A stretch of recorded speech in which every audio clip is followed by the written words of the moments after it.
এবারে বাংলাদেশে নির্মিত হচ্ছে পিলারবিহীন স্টিল আর্চ ব্রিজ। অস্ট্রেলিয়ার বিখ্যাত সিডনি হারবার ব্রিজের আদলে দৃষ্টিনন্দন এই সেতু নির্মাণ হবে ময়মনসিংহের পুরনো ব্রহ্মপুত্র নদের উপরে। সেতুটি চালু হলে বদলে যাবে ওই অঞ্চলের ভাগ্য। ময়মনসিংহের সাথে কয়েকটি এলাকার যোগাযোগ সহজ হবার পাশাপাশি সুফল পাবেন ব্যবসায়ীরা।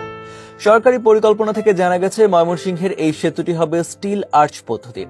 স্টিল আর্চ সেতুর বৈশিষ্ট্য হচ্ছে নদের দুই পাশে পিলার থাকলেও মাঝখানে কোনো পিলার থাকে না, ফলে ব্রহ্মপুত্রের দুই পাড়ে দুটি পিলারের উপর দাঁড়িয়ে থাকবে দৃষ্টিনন্দন ওই ব্রিজটি। বর্তমানে দেশে একটিমাত্র স্টিল আর্চ সেতু রয়েছে। নড়েলের কালনায় অবস্থিত এই সেতুটি ছোট আকারের। এবার ময়মনসিংহের ব্রহ্মপুত্র নদের উপর নির্মিত হতে যাচ্ছে ব্যালেন্স স্টিল আর্চ সেতু। বাস্তবায়নের পর এটি হবে দেশের সবচেয়ে দীর্ঘ স্টিল আর্চ ব্রিজ। ইতিমধ্যে সেতুটি নির্মাণের সকল পরিকল্পনা সম্পন্ন হয়েছে। কর্তৃপক্ষ সূত্রে জানা গেছে, ময়মনসিংহের কেওয়াটখালী সেতুর দৈর্ঘ্য হবে 1100 মিটার। এর মধ্যে 320 মিটার অংশ হবে স্টিল আর্চ পদ্ধতির, আর বাকি অংশ নির্মিত হবে পিসিআই গার্ডার পদ্ধতিতে। মূল সেতু ছাড়াও আরও কিছু দৃষ্টিনন্দন স্থাপনা রাখা হয়েছে পরিকল্পনায়। সেতুর পাশেই তৈরি করা হবে একটি সুউচ্চ পর্যবেক্ষণ টাওয়ার। এছাড়া রাখা হবে মনোরম পার্ক, যেখানে দর্শনার্থী এবং চালকদের জন্য থাকবে নানা ধরনের বিনোদন ব্যবস্থা। সব মিলিয়ে ময়মনসিংহের কেওয়াটখালী সেতুর মাধ্যমে বদলে যাবে এলাকার চেহারা। পিলারবিহীন দৃষ্টিনন্দন এই সেতু পাল্টে দেবে জনপদের বর্তমান চিত্র।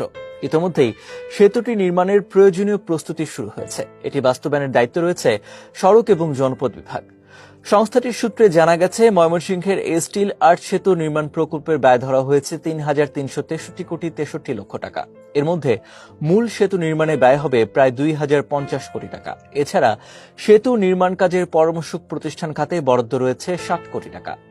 ভূমি অধিগ্রহণ খাতে বরাদ্দ দেওয়া হয়েছে 1,065 কোটি টাকা। আর বিদ্যুৎ, গ্যাস এবং পানির লাইন অপসারণ এবং পুনঃস্থাপন কাজের খরচ ধরা হয়েছে 11 কোটি 71 লক্ষ টাকা।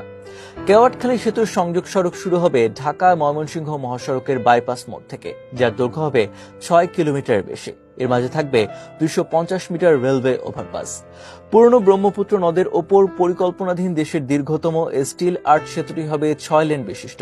এর মাঝে 202 মিটার র্যাম্প সহ ভারী যান চলাচলের জন্য বরাদ্দ থাকবে 4টি লেন, এবং বাকি 2টি লেন সংরক্ষিত থাকবে মোটরসাইকেল এবং হালকা যান চলাচলের জন্য। আগামী 2025 সালের মধ্যে সেতুটি বাস্তবায়নের কথা রয়েছে। ইতিমধ্যে প্রকল্প এলাকায় ভূমি অধিগ্রহণ কাজ প্রায় শেষের পথে। এছাড়া পরামর্শক প্রতিষ্ঠান নিয়োগের বিষয়টিও দ্রুত চূড়ান্ত হতে যাচ্ছে। তবে ঠিকাদার নিয়োগের কাজ এখনও প্রক্রিয়াধীন। সব মিলিয়ে দ্রুত কাজ শুরু করার ব্যাপারে আশাবাদ ব্যক্ত করেছে কর্তৃপক্ষ। চলতি বছরের অগস্ট মাস থেকে সরজমিনে সেতুর কাজ শুরুর কথা রয়েছে। বর্তমানে পুরনো ব্রহ্মপুত্রে মাত্র একটি সেতু রয়েছে, যার ফলে যানজটে নাকাল হতে হয় প্রতিদিন। এবার নতুন এই সেতুটি বাস্তবায়িত হলে ভোগান্তি থেকে মুক্তি পাবেন সাধারণ জনগণ। বিশেষ করে পণ্য পরিবহনের ক্ষেত্রে সুফল পাবেন ব্যবসায়ীরা।